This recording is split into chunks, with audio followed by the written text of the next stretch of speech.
Hey, long time no see. In this video, I want to tackle a few React interview questions. 10 to be exact. So let's get started.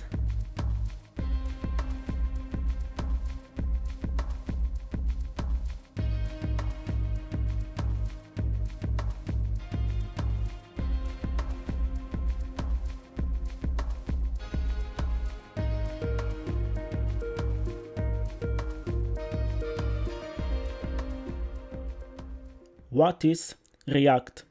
Well, React is an open source JavaScript library developed by Facebook for creating complex and interactive user interfaces, both in the web and mobile applications. What are the advantages of using React?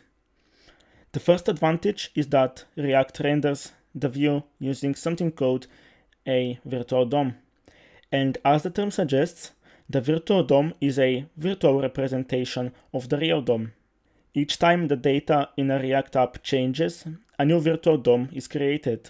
Creating a virtual DOM is much faster than rendering the UI within the browser. The second advantage is that to create applications, React utilizes a component-based architecture. Components are self-contained pieces of code that can be reused. And I have a great example here. Say we had an array of memories. Let's say we just went on a vacation and decided to save a list of the best experiences. What we can do is create a card component and, for our example, accept name, and simply in the app component map over the collection or the array, and for each item in that collection array render a card and pass it the name to the card component, and you will end up with this. The third advantage is that React gives you the flexibility to choose the tools and libraries for developing an application based on your needs. For example, for state management, you can use Redux. For routing, you can use React Router, and so on. What is JSX? JSX is an abbreviation for JavaScript XML. It enables us to write HTML within JavaScript and place it in the DOM, without the need for functions such as append child or create element. According to the official React documentation, JSX provides syntactic sugar for the react.createElement function. What are stateless components? Well, stateless components are nothing more than pure functions that render the DOM based entirely on the properties passed to them. What are the differences between functional and class components?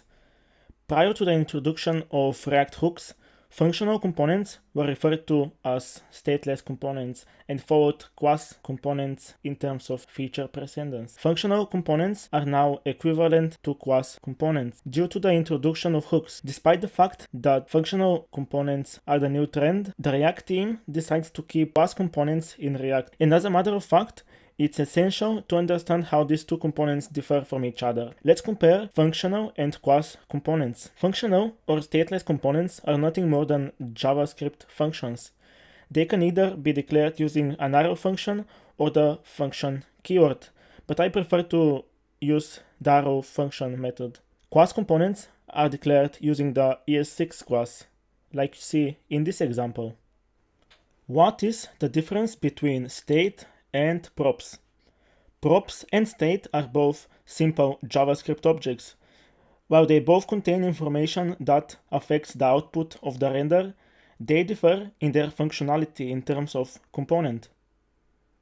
Props are passed to the component in the same way that function parameters are, while state is managed within the component in the same way that variables declared within a function are.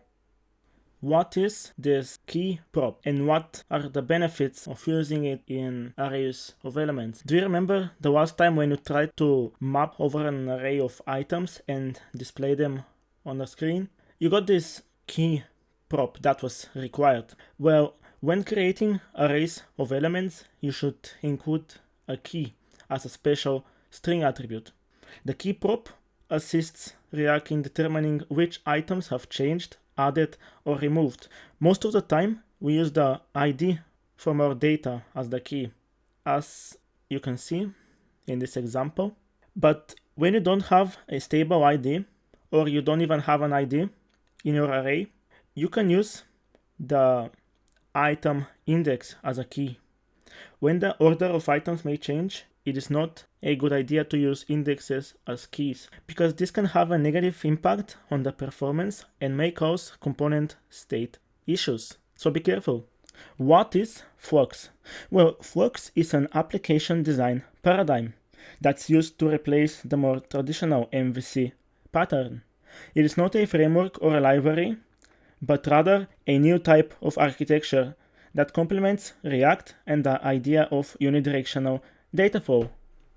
What is Redux and what are its core principles?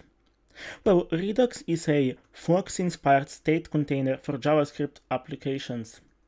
Redux can be used in combinations with React or with any other front-end library. Redux follows three fundamental principles. The first one is single source of truth. Your entire application state is stored in an object tree within a single store. The single state tree simplifies tracking changes over time as well as debugging and inspecting the application. The second principle is that state is read-only. The only way to change the state is to emit an action, which is an object that describes what happened. This ensures that neither the view nor the network callbacks will ever write directly to the state. And the last principle of Redux is that pure functions are used to make changes. Reducers are used to specify how the state tree is transformed by actions. Reducers are simply pure functions that take the previous state and an action as a parameter and return the next state. I keep talking about pure functions for a while now, but what really is a pure function? Well, a pure function is a function that does one thing, but does it very, very well. If you give a pure function the same input 1,000 times, it should return the same output every single time. And also pure functions should not produce any side effects. What does that mean? Well, a side effect is anything that the function mutates, that is outside of the function scope. And if we were to put a console log inside of a function, that is a side effect, because console log is not part of the function scope, but rather part of the window object. And if we take a look at the example that I'm showing you on the screen now, you can see that the first one is the pure function. And if we pass it the number 2 1,000 times, it will multiply 2 by 2 1,000 times, and it will return 4 1,000 times. Whether if we go take a look at the second function, well, it will do the same thing, but it has a console log, which we mentioned is a side effect.